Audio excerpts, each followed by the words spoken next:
The True Crime Society podcast contains adult themes and violence and is not intended for all audiences. Listener discretion is advised. If you'd like to skip the intro, please refer to the timestamp listed in the episode description. Thank you.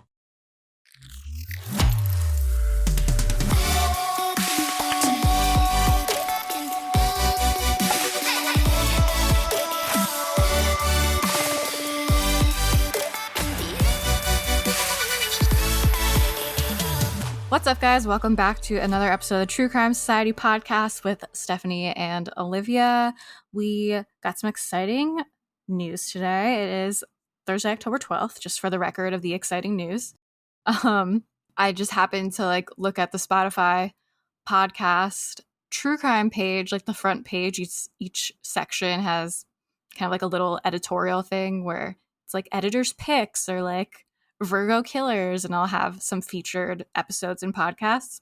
So I just happened to look randomly and I was scrolling through, and our episode about Ruby Frankie was listed as an editor's pick, and it was so exciting. So unexpected too. We didn't know it was happening, so I'm so glad you saw it. I know, what if I didn't look? Now I'm gonna look all the time. But yeah, we had no idea. I just happened to look and I saw it at work, and I was literally like I couldn't even believe it. I was like, wait, we did it. We finally made it. Finally got to the front page of Spotify. I was so excited. So that is really cool. We have noticed that I think we've been getting more people because of the Spotify algorithm. So if you're new here, hello. Welcome. My name is Stephanie. The Australian one is Olivia. Sometimes people get confused. They just refer to us as the Australian one or the American one. Yeah, when people leave us reviews that are like me, they'll be like, the American is so annoying. Which, fair. But so this is our podcast, True Crime Society. Started as a Facebook group. We have a cool Instagram if you haven't been there yet. I would definitely give us a follow if you are interested. A little note about the podcast. It's definitely more of a casual, conversational, lighthearted true crime podcast, not a very serious, scripted produced one. It is just me and Olivia really who work on the podcast. So if you're into more serious podcasts, this ain't it. But I wouldn't say it's like a true crime humor podcast either. We're not that silly.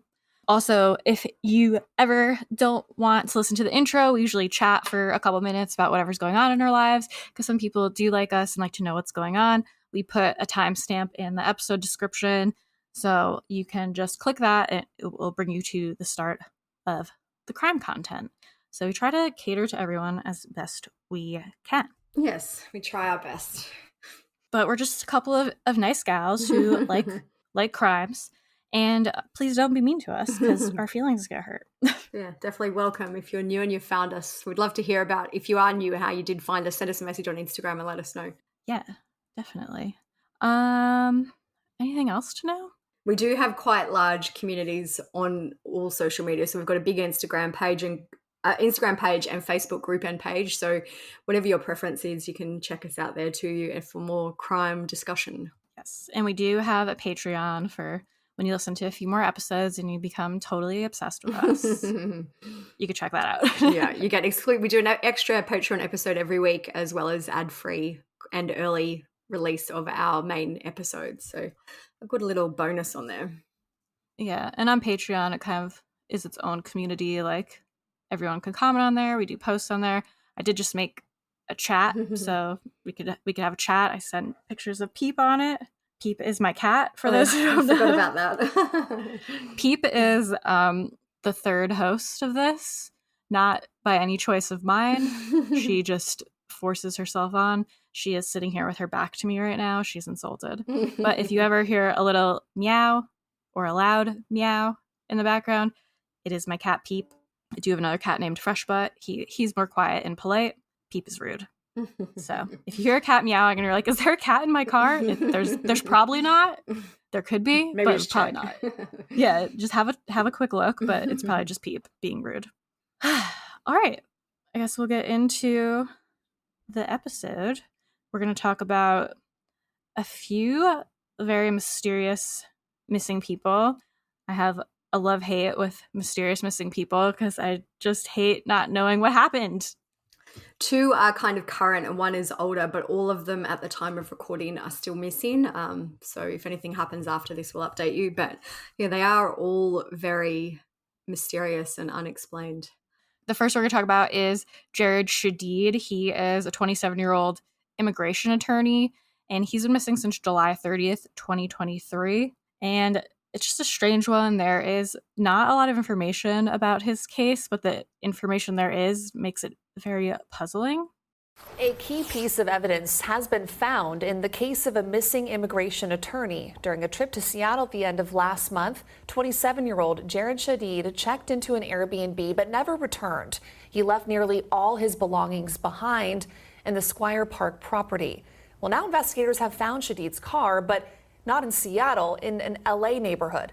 Neighbors confirm that car has been parked for several days without being moved. Jared is one of my best friends from law school. I'm his only connection in LA, but where we found his car, there's no reason for him to be there.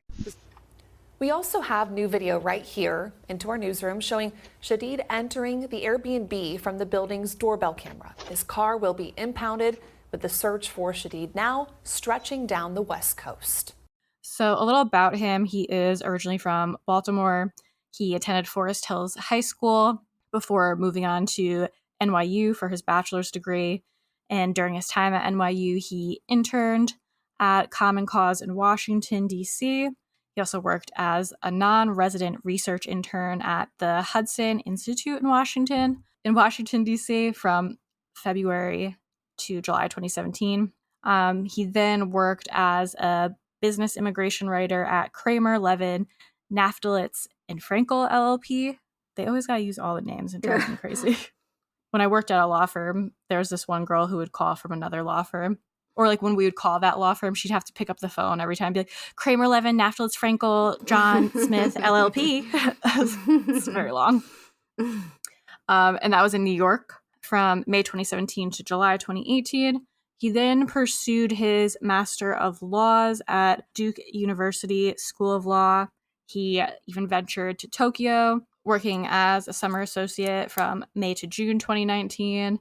He went on to further his studies by working as a law clerk at Duke University from May to August 2020, and continued. It's like, must be so exhausted. Accomplished. I'm exhausted. At the age of 27, he's done all of this. It's very, very accomplished.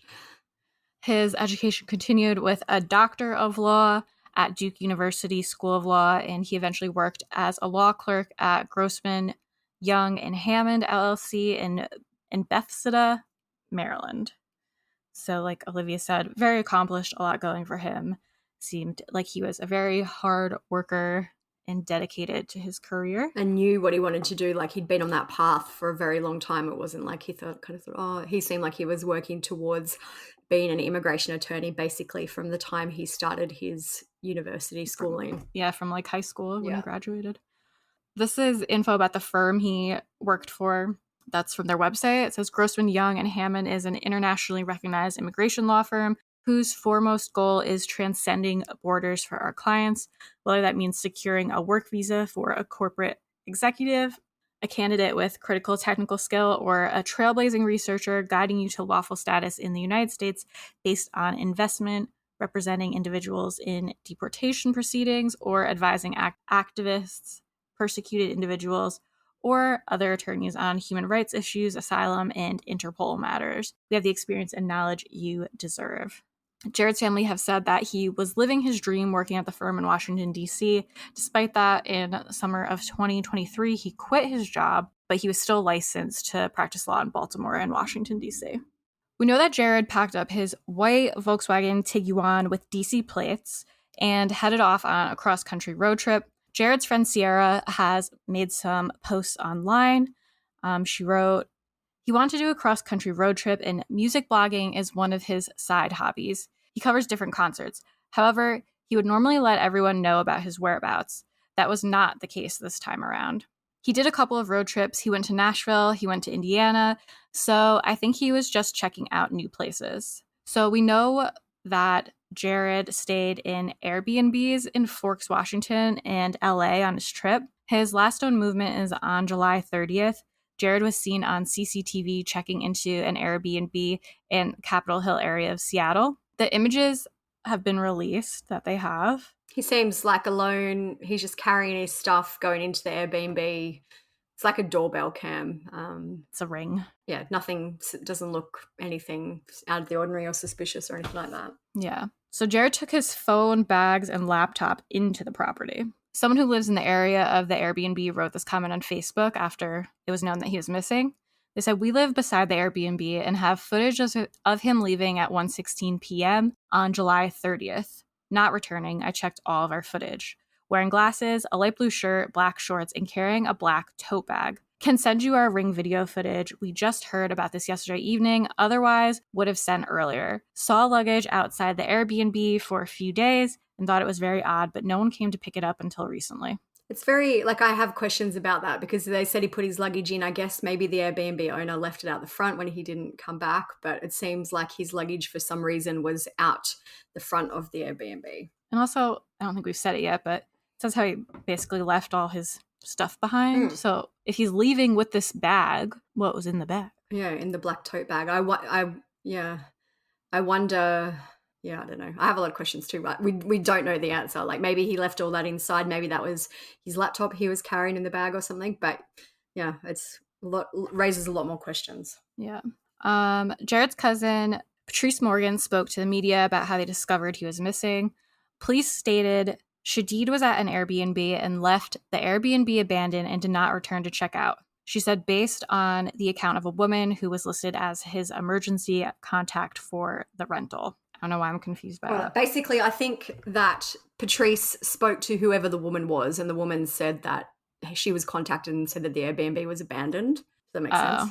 Yeah. I was just thrown off because I was like, wouldn't like his cousin know who his emergency contact is? But I guess maybe they just didn't want to have it listed in the article. Yeah. Or it was like a girlfriend or maybe something like that. For him to go off the grid like this is very much unlike him and makes no sense, said Patrice.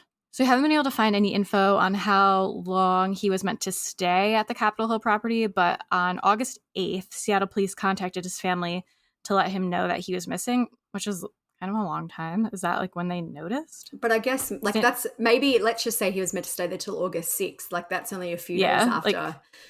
I would love to know how long he was meant to stay there for, but that just isn't public. Maybe it was like a week because it's basically a week after he was checking in that they seem to have noticed. On Thursday, August 17th, Jared's Volkswagen was found in LA's Atwater Village neighborhood. Police believe it was parked there on August 4th. What day was he seen leaving? The 30th? July 30. So it's five-ish like when days. He got there, basically. Yeah, he left like straight away. He left the day he checked in. The vehicle even had a parking ticket on the windshield since it hadn't been moved for days. Investigators say that the keys were found in the vehicle as well. Google Maps says that this area is around a 16-hour drive between Capitol Hill and Atwater Village. So that's strange. That is very far. Jared's friends have since left a note on the windshield written that says, in part, "If you see this, please know that your friends miss you and we love you." When Jared's family and friends started looking into his last movements, they discovered that he hadn't paid his rent in his DC apartment since July 3rd. So basically that last month he didn't pay for. Police have said that as Jared left all his devices behind in Seattle, there's no digital trail for them to follow after July 30th. Which I think is a bit weird because surely he could still somehow access his email, his banking. Like I feel like even though he doesn't have the devices, there are other ways. Like he could get a new phone and access his email. Like I feel like by saying there's no digital trail, that's a bit misleading, but that is what the articles are reporting. They probably just mean they can't physically track him, I would guess. Yeah. Because I would hope that they'd be like, let's see if he's logged into anything. When investigators spoke to Jared's friends to try to find out more, they discovered that many of them hadn't heard from him since December 2022. Jared's friends say that he enjoys traveling and described him as an explorer, but believe he may have taken time off in need of a break. Sierra spoke about Jared leaving his belongings behind. She said, leaving the phone? Definitely not. But the laptop too, because he's into writing and he's working on a book. So he left the laptop behind as well. Another college friend said, we're here to support him, find him, and we're willing to do everything that we can to make sure he's okay. That same friend said, we've been trying to gather a community in Seattle to help us find Jared and truly get the police to be in contact with us. She had been searching for Jared by calling hospitals, and mental health facilities in the Seattle area. She said, "We truly respect Jared and his personal time that he has for himself, but him being missing for 19 days now is very concerning." And obviously that's quite old now. He's been missing for a lot longer. But Yeah. She said, "Jared has a big tribe behind him, whether he wants to believe it or not. We're here to support him, find him, and we're willing to do everything that we can to make sure he is okay." I feel like the way the friends have been responding make it seem like they know he could have been struggling with his mental health, maybe. Yeah. Like a lot very of "we love you" supportive, notes. and there's no talk of anyone else being involved. Like I know when we did Johanne's case a little while ago, there was talk about maybe the Uber driver was involved. In this case, I haven't seen anything else. It's all seems to focus on that he possibly was struggling with his mental health. Yeah, I think it's interesting or telling that she said he has a big tribe behind him, whether he believes it or not. Yeah. So maybe he was feeling alone or something, and they knew that. So there's a GoFundMe set up for him, which has raised almost $3,000. On the GoFundMe, it says, "Hi, we're friends and family of Jared Shadid, who's been missing since July 30th, 2023.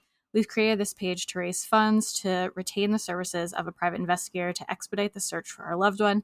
His car was most recently found in LA in Atwater Village. He was last seen on July 30th, 2023 in Seattle, leaving his Airbnb and didn't return. He left his laptop, phone, and luggage."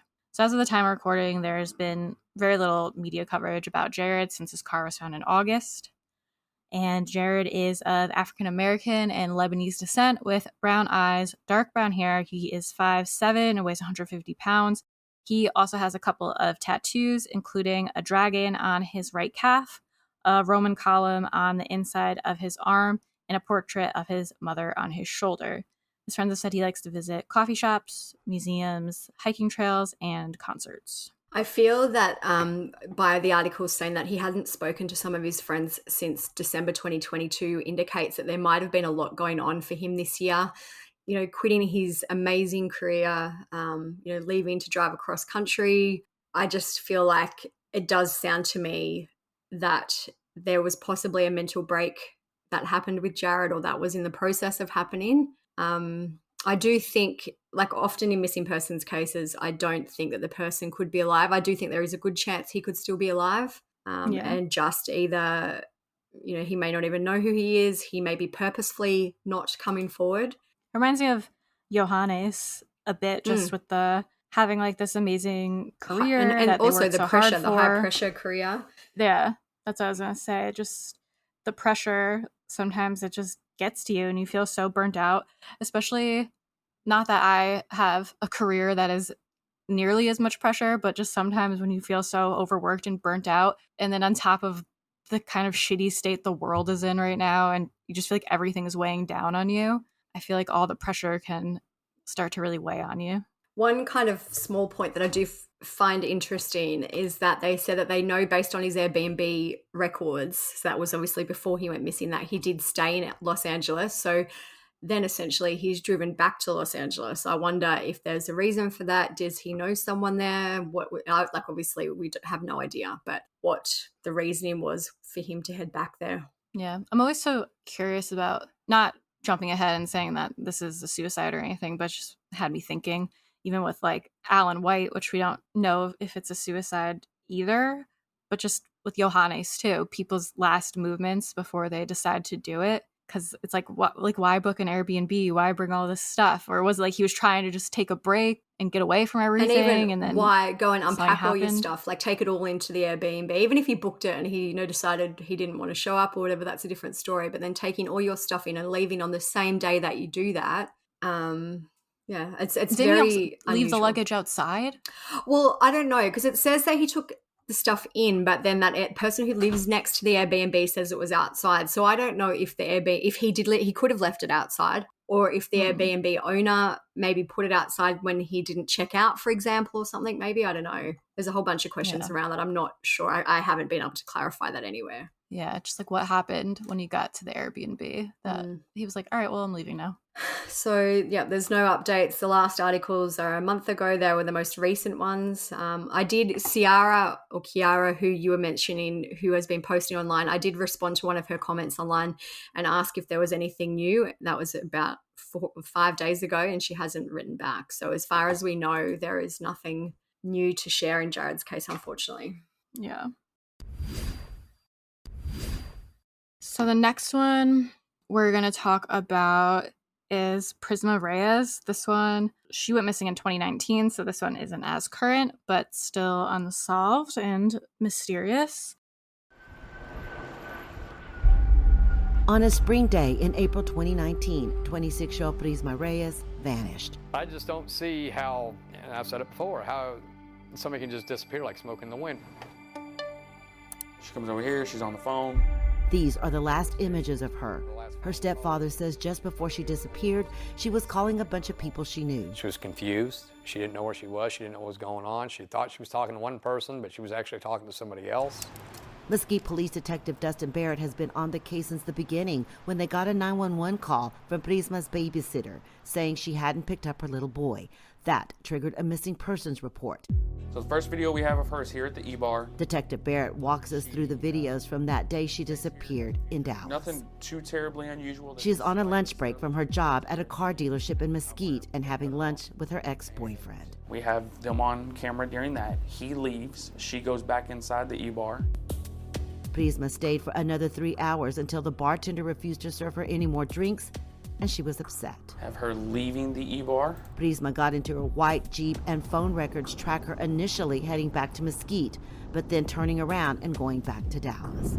According to a Dallas police report, 3 witnesses say a woman in a white Jeep pointed a gun at them. They called police.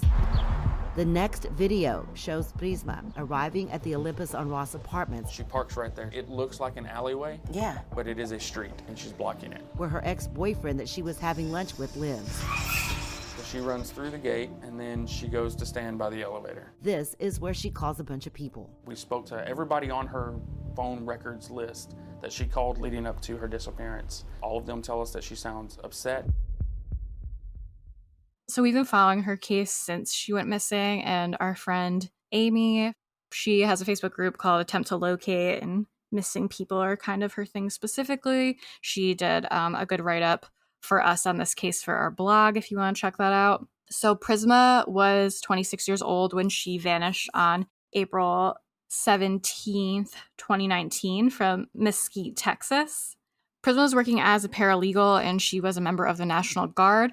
Prisma held dual citizenship in the U.S. and Mexico, as her father was originally from Veracruz, Mexico.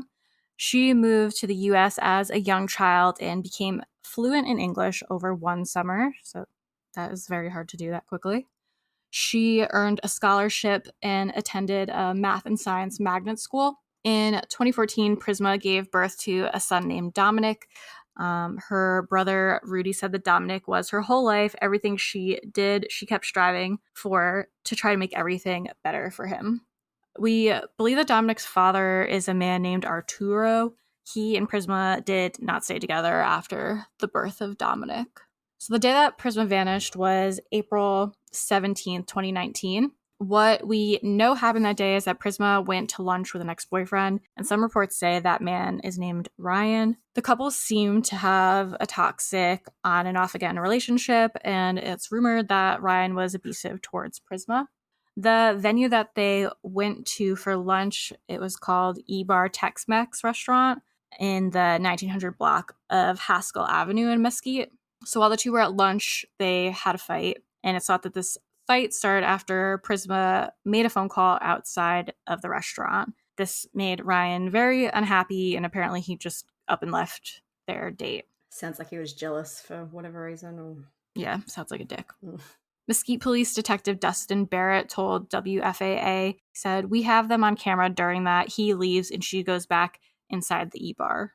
Prisma stayed at the venue and kept having some drinks at the bar. Prisma's son Dominic was being cared for by a sitter, and sometime between 12 p.m. and a few hours later, there was an hour-long call that was made by Prisma to the sitter.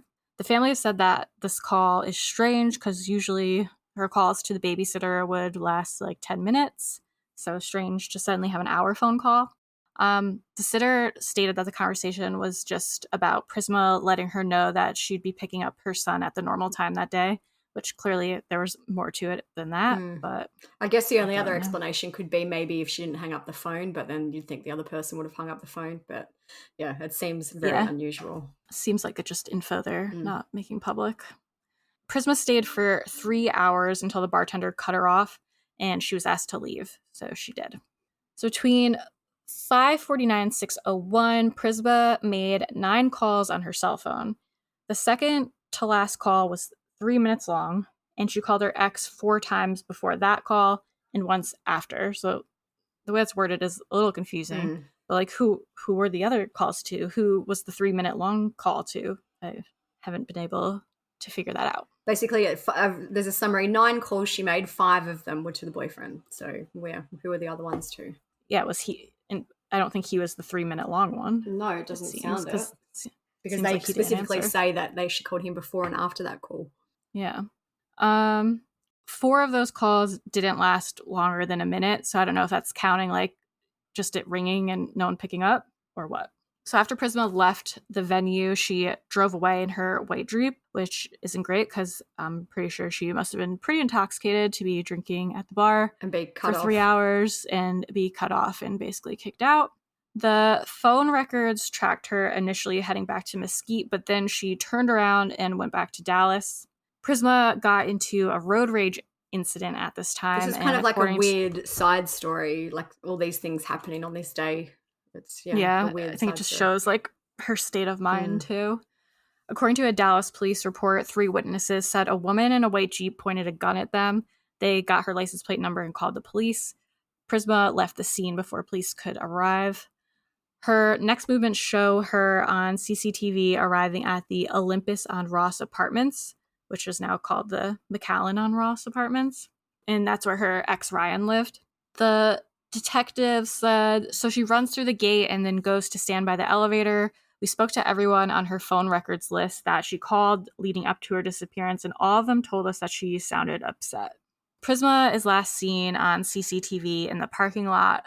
We've got the CCTV on the blog. It's actually quite clear. She's wearing like a red t-shirt, looks like leggings and black sneakers.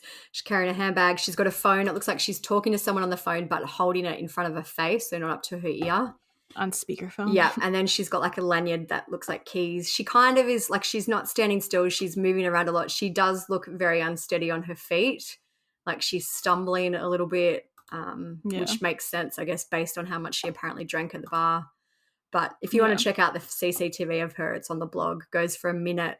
She's just standing there. She doesn't like move to go in the elevator or anything. She's just kind of standing there talking. And then in the last bit, she kind of walks out of the scene of the camera, out of the frame of the camera, and that's it. So one call that she made was to a friend who was out of state, and Prisma told the friend that she needed help, that she was confused, didn't feel right, and that something was not right with her. I'm curious if that was just she was more drunk than she expected to be, or if something else was going on. Like Olivia just said, she seemed unsteady on her feet, and then she kind of stumbles out of view and never to be seen again. Prisma was due to arrive at the sitter's place at 7:30 p.m. to pick up Dominic, and when she didn't arrive by 9:30, the sitter called the police to report her missing. Dallas police later found her white Jeep, which was left inside or near the parking garage, and the gun that was reportedly displayed in the road rage incident was inside also. Prisma's stepfather spoke to the media about Prisma's behavior on the day she vanished. He said, I'm at a loss. I don't know what was going through her head. I know they found the gun in her truck. Her stepdad also spoke about the last known images of Prisma on CCTV. He said, that's the biggest thing that's bothering me, is how somebody just disappears like that. I mean, out of a building that has surveillance cameras and locked entrances. Police have said that Ryan wasn't home at the time that Prisma arrived at his address, and Mesquite police said that they have ruled out everyone that she talked to that day as suspects, including Ryan. She never used her phone or her debit card or any of her credit cards after that day. Her stepfather spoke to the media again in 2022, which is 3 years after she disappeared. He said, ever since I started trying to find her and everything else, it's never been about finding her for me, for her mother, for her brothers or sister, or nobody else, strictly for Dominic. Someday it'll all come out and we'll find her. WFAA asked police in Mesquite, Texas about the status of the case on April 17th, 2023. And they said that there are no pending or active leads at this time and that they'll continue to follow up on any possible information received and ask that if anyone has any information about her case to please contact the Mesquite Police Department. So seems like it has hit a dead end, unfortunately. I was reading there's a Facebook group for Prisma. I was reading some of the comments in that, and they indicate that the police have said the case is actually inactive, which means that essentially they're not doing anything until someone gives them more information, which it does. Like 4 years isn't that long, but I guess maybe they really have exhausted every single lead they had and there isn't anything else they can do until someone comes forward with more information. Yeah, just because I can't like comprehend while I'm reading. So was her car found still just like at the apartment so place, I have read, or she drove it again? Yeah, no, she didn't drive it again. So as what I have read, and if I am, which I'm pretty sure I am interpreting it right, is that basically she drove to the apartment complex, got out where she was seen on CCTV, and then she never got back in the car. I have read some things that say the car was in the parking garage, and other reports say that it was actually parked in a really weird spot and it was like blocking an entry or an exit, which kind of indicates that she didn't think she was going to be there for very long. Or just indicates how drunk she was. Yeah. So the car was essentially found at the McAllen on Ross apartments, which is where Ryan lived. She, as far as I know, after she was seen on that CCTV at 6:01 or whatever time it was, never got back in the car. Yeah. I had a look where the McAllen on Ross apartments are. It's right basically in the middle of downtown Dallas. Like I thought maybe she wandered somewhere and got lost.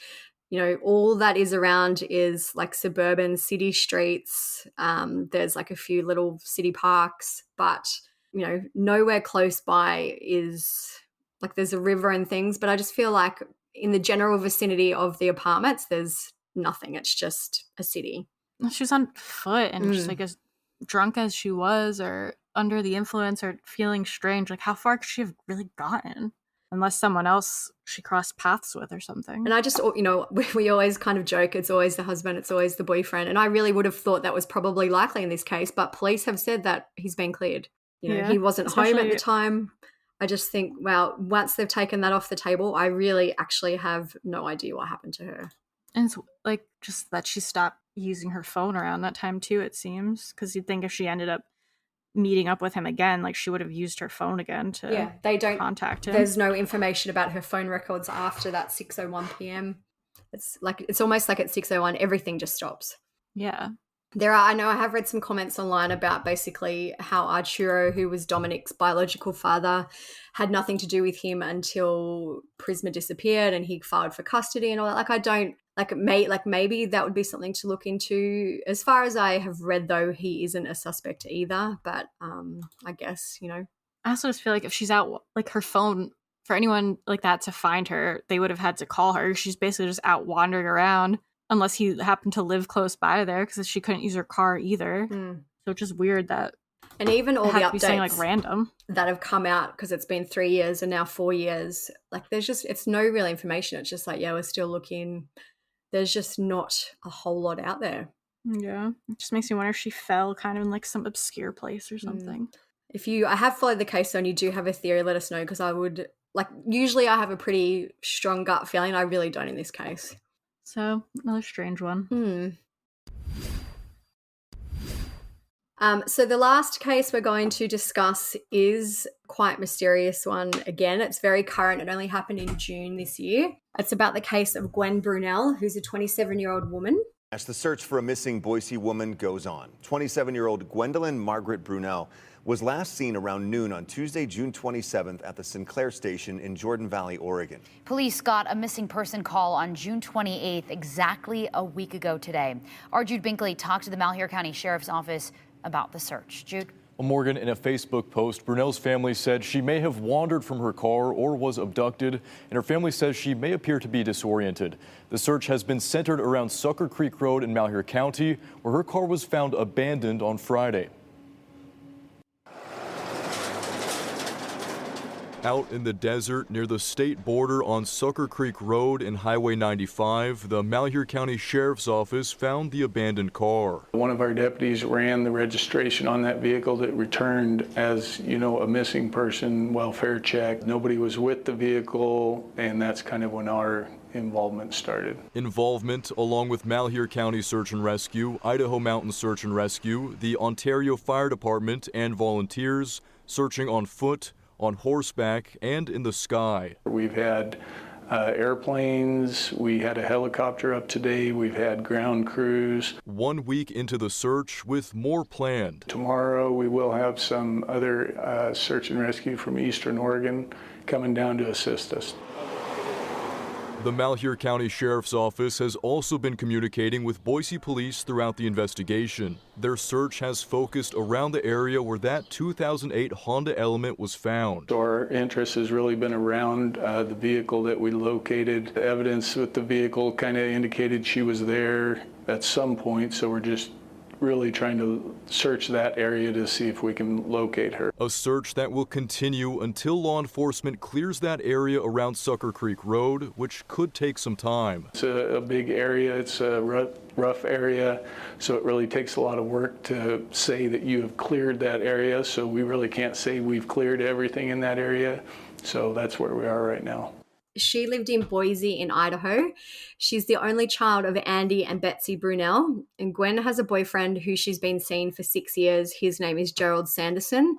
Her dad and mum are very active on social media about the case. So I've linked their accounts in the blog if you want to go and check them out. And they've also got a page for Gwen called findgwen.com. So Gwen's hobby and passion was raising and showing rabbits, which is kind of a random very pastime. niche. Yeah, very niche. So I found an Instagram, which I'm pretty sure is her. It says, owner of 11 rabbits and ratties, breeding and showing rabbits, ARBA member, which I'm assuming is like a rabbit association. She hasn't posted on there for 40 weeks, January. So it hasn't been active this year, but you can go and check out her rabbits and stuff on there. In 2007, she won a showmanship champion title at her first show at the Western Idaho Fair. She became a breeder and exhibitor competing in American Rabbit Breeders Association. I'm assuming that's what ARBA is. Shows. In 2011, at age 15, she was named the association's queen in the annual national competition. Gwen wrote about the honor and about her rabbits at the time. She said, every day when I go out to my rabbitry, I see happy, excited rabbits thrilled to see me. It's so rewarding to set aside a quiet place for a doe and give her everything she needs until I find 5 fat, healthy babies in the next box. Her mother, Betsy, said she was really good at what she did. She was really devoted to the hobby and the craft. So Gwen worked on and off over the years to become certified as a rabbit judge. So this is like, this isn't super important. Well, I guess it does end up being important, but basically it just shows this devotion that she had to these rabbits and these animals. They were her whole entire life. Yeah. On Friday, June 23rd this year, 2023, Gerald got home from work and Gwen told him that she was going to drive to California. This was kind of news to him. He knew nothing about these plans. She told him that she was going to meet up with the nationally recognized rabbit judge in a small town east of Fresno. So I had a look on Google Maps. It says the drive would take around 11 to 12 hours. It would be around 700 miles. Gwen got ready over that weekend. She packed a bag with a week's worth of clothes. On the Monday, which was June 26th, she loaded up her 2008 Honda Element with 3 cages that housed her 11 rabbits. Gerald had been kind of talking back and forth with Gwen's dad, Andy. Andy told Gerald that he'd offered to drive with Gwen. And when Gwen and Gerald spoke about that offer, Gwen said that she'd already spoken to her dad and that she didn't need him to accompany her. But this turned out not to be true, and she actually didn't speak with her father about him coming on the trip. So it seems like kind of she lied because she didn't want to have to tell her father no, because maybe he would have insisted on going with her. But that ended up not being true. So Gwen left on the trip at around 11 a.m. on Monday. She told Gerald that she had plans to possibly stop in Reno to break up the drive, which was around 6.5 hours away from her house. Gerald said, she gave me a hug and she was heading out. And I said, I love you. Don't forget to text. So Gwen did take her phone with her. The battery wasn't charged very much at the time and it was running low. Her family have said that she would never ever use her phone while she was driving and that she'd put her phone on the passenger seat or in her bag. Gerald said she doesn't touch her phone unless she has to when she's driving. But at some point that morning, the phone was switched off. Debit card records show that she stopped 20 miles away at a convenience store in Nampa. She can be seen on CCTV going into a store called Jackson's where she purchased some snacks. When Gerald later looked at the footage, he noticed something strange. He said when she left Boise, she'd been wearing a blue shirt and Nike tennis shoes. But at Jackson's, she was wearing knee-high dress boots and a red shirt. The blue shirt was later found in her duffel bag. It didn't have any stains or anything on it. You know, there was no reason why she would have changed it in terms of those circumstances. But I'm more curious about the outfit. Like, was it a hot outfit? Was she dressed up? Like, or was it just casual boots, like riding boots that you just wear? Because, like, you could have a casual outfit with knee-high boots, or you could have, like, a hot outfit with knee-high boots and a red shirt. Because they do find boots later, which we'll get into, but I've never heard if they are the same boots she was wearing. I'm assuming I'm just wondering, like, did it look like she was dressing up for something or someone? So they have never found her Nike shoes, though. Gwen was seen on the CCTV at Jackson's 3 hours after she left her home. So that means, though, she only traveled 20 miles in that time. This kind of reminds me of Bryce Lespiza. I don't know if you remember his case. He was all over the place driving home and never made it either. Yeah. Where Gwen went after Jackson's is unclear. Her father texted her at 2 p.m. and he got no response. Gerald also texted her at around 2:30 and got no reply. Gerald texted her again that night and he assumed that she'd reached Reno. After midnight, he sent another one text, and just before 2 a.m., he sent another one and he got no answer. So when Gwen hadn't replied to anyone by Tuesday, Gerald told her parents that he wasn't able to contact her, and her father, Andy, reported her missing to the Boise Police Department. The agency entered her into a national database the following day. Gwen is said to have required medication for unspecified mental health conditions, and this was noted on her missing persons report. There's been a lot of articles that say that Gwen suffered from mood swings. I've never, ever seen her actual condition mentioned or the medication that she was taking mentioned either. On Tuesday at around 9:30 a.m., her mother reached out to the California judge to see if he'd heard from her about the rabbits. He hadn't, and he said he had never heard from her and hadn't been expecting her to visit. So that's another interesting part to the story. So Gwen popped back up on the radar on Tuesday. At around 12 p.m., she pulled into Jim Sinclair in Jordan Valley, Oregon, and she pumped around 13 gallons of gas. This looks to be around 80 minutes or 65 miles from Jackson's, where she'd been the day before. So again, what was she doing the rest of that time? My gas station manager asked Gwen how she was going, and she said she was, quote, in a hurry. Her uncle, John Brunelle, later calculated that based on the element's mileage, Gwen had covered 290 miles by that point. So when you factor in 80 miles from Boise to Jordan Valley, Andy said his daughter might have burned the other fuel, driving to the border town of McDermott in Nevada, possibly decided to cancel her trip and then doubling back. So I guess they looked how far she could have gone and then back at that point. After she got gas, Gwen drove across a parking lot and she pulled into the front of the adjacent Mrs. Z's convenience store. She went into the store and asked for a razor blade, and when she was told they had none, she bought a gallon of water and some peanuts for $9.26. She then went outside and sat in her car. She was still sitting there an hour later, and the attendant became concerned. She went out and asked if Gwen needed any help. Gwen said that she was fine and didn't need anything, and that was according to the sheriff's report. I wonder if she seemed distressed or something, like in some sort of way, because I feel like an hour really isn't like that long to sit outside in your car. Like sometimes I'll just sit outside in my car somewhere for around that long on my lunch break or something, and I don't think it's weird. Like maybe the fact that she asked for a razor blade is a little alarming, but so I also thought the razor blade thing was alarming because I'm like, what could she possibly want that for? But her mother said that Gwen can get shaky if she misses medication, and that she may have been eating the snacks in the parking lot and waiting to settle down.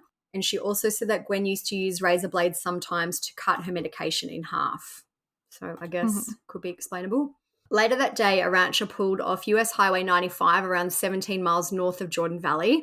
So this rancher was there basically all the time. This is just saying that this is one date that week that he pulled in. He went onto a well-used gravel road that led to the scenic Leslie Gulch. He stopped at a graveled parking area, which was less than half a mile off the highway, to make a call, and he said at that time no other vehicles were there. The following day, Wednesday, at around 11 a.m., a UPS route driver pulled into the same gravel parking area. He said that he would often go there to eat his lunch. That was kind of where he'd drive to and sit and eat. he noticed that there was a Honda Element parked there, which we now know was Gwen's car. The UPS driver returned the following day and he noticed that the Honda was still there.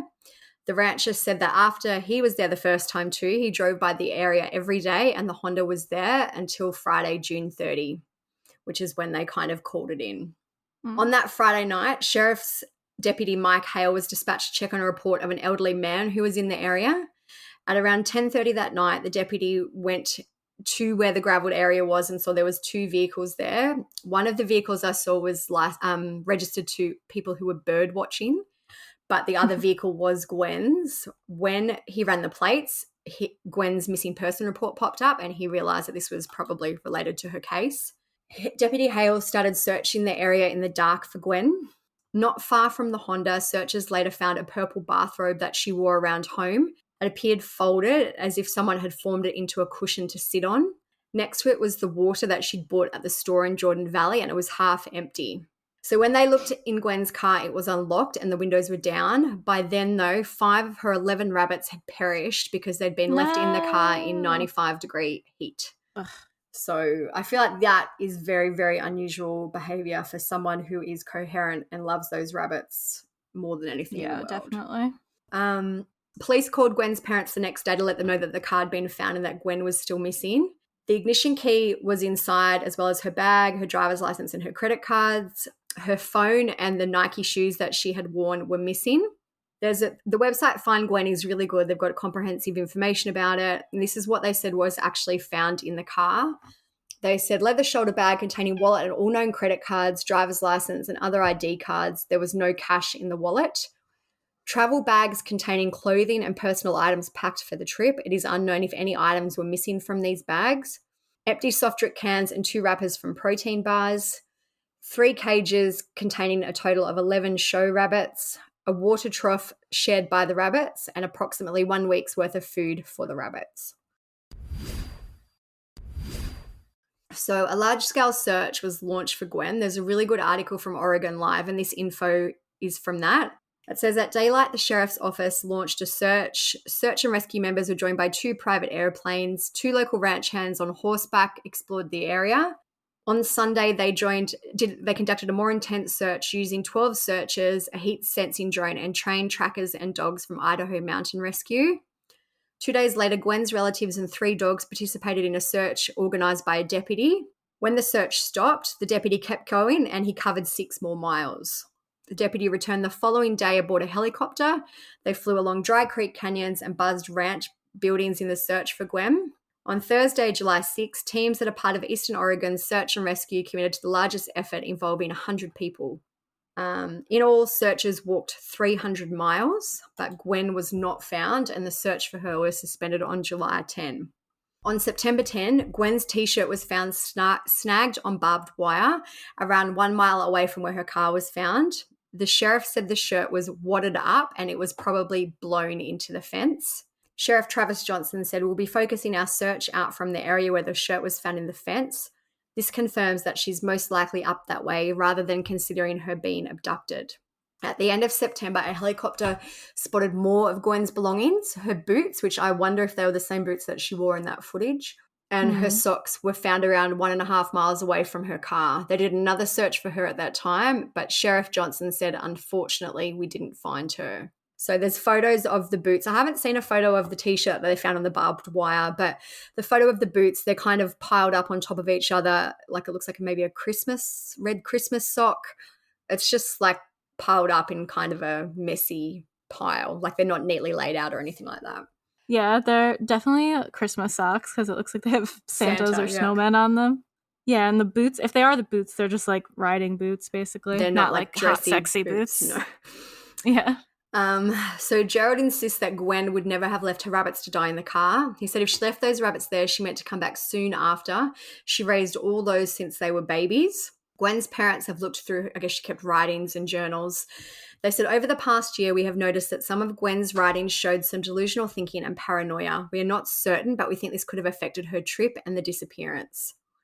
Andy, her dad, said maybe that was sort of a head fake, that she had something. I don't know what that really means, a head fake, but anyway. I was hoping you knew what that meant. No, because that's like a direct quote. He said maybe that was sort of a head fake, that she had something arranged and left with someone. anything's possible. It's truly a mystery.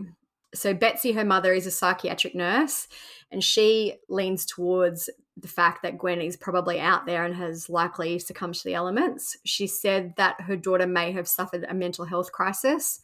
She said, I have just not sensed a presence of her on this earth. It's just like a mum thing. But she did say if she's alive, that would be fantastic. If she's not, hopefully we can bring her back and have closure. I feel like this is likely a mental break scenario. That maybe she did think she was going somewhere with the rabbits, and her mental health deteriorated so much more along the way that she either walked and got lost. I really feel like if she was in her right mind, she wouldn't have left those rabbits. Yeah, that either she thought she had a plan or she knew she was leaving on purpose, and that's why she lied about the bunnies, because she would not leave without her bunnies. Like, if I was going to suddenly run away somewhere or something happened where I felt like I needed to leave my life behind, I love my cats so much. I don't think I could leave them. I'd probably take them with me. And even how she lied to her boyfriend about telling her dad that he didn't need to come on the trip when that had never happened. Like, I feel like she had some type of plan. Yeah, like she started lying immediately and turned off her phone and changed her outfit very quickly. Yeah, that's true. So I do feel that Gwen's mother is likely right, and she perished out there like, July. No, sorry, it was June. So June, July out there would be very, very hot. She didn't have much water with her. She left half gallon of water behind. I'm assuming she didn't have any more.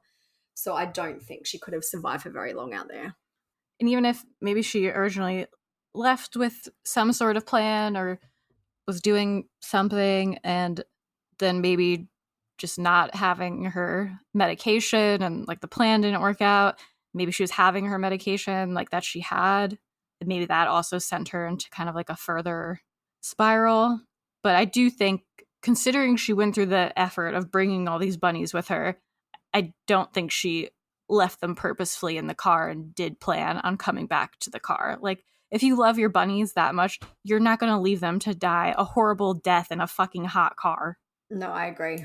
So I think she wandered off and something must have happened, or she got lost. Or she could have even become injured, like maybe she fell and got hurt, fell. And that's why she couldn't get back for the rabbits. But I do think that she is likely deceased, unfortunately. Yeah, I agree, sadly. It's a weird case with a lot of random pieces. Like, the rabbits are just another side piece that you don't hear of often. But I do feel like the love that she had for those rabbits is evident, and that she wouldn't have left them if she didn't have to or didn't feel that she had to, for example.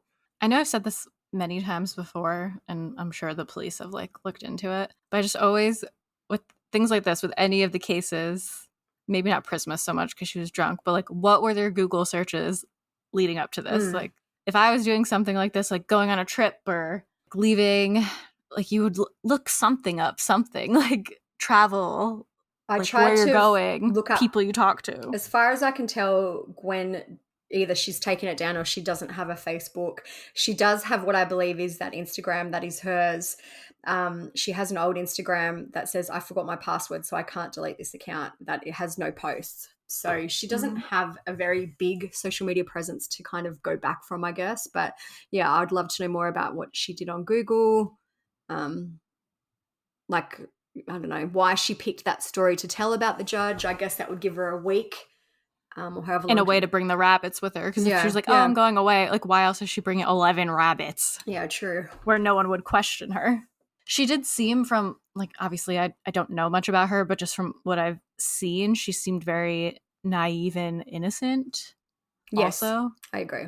Sheltered. I don't know. Like we said, we don't know what she was taking medication for, but she did seem a little sheltered and innocent. There is a Pinterest account for Gwen Brunelle. I am pretty sure it is this Gwen Brunelle because there's a photo and it looks exactly like her. She's got a Pinterest board called Mental Health Isn't My Forte, but I'm trying. And so in it, she has mental illness and relationships, shame, boundaries, self-reflection, tools to help, vulnerability, and tap in. So I feel like she struggled a lot with her mental health and mental illness. Like there's an article from the Idaho Statesman. Again, it doesn't say what her mental health conditions were, but it says that she took medications to temper mental conditions that could make her moody or inattentive.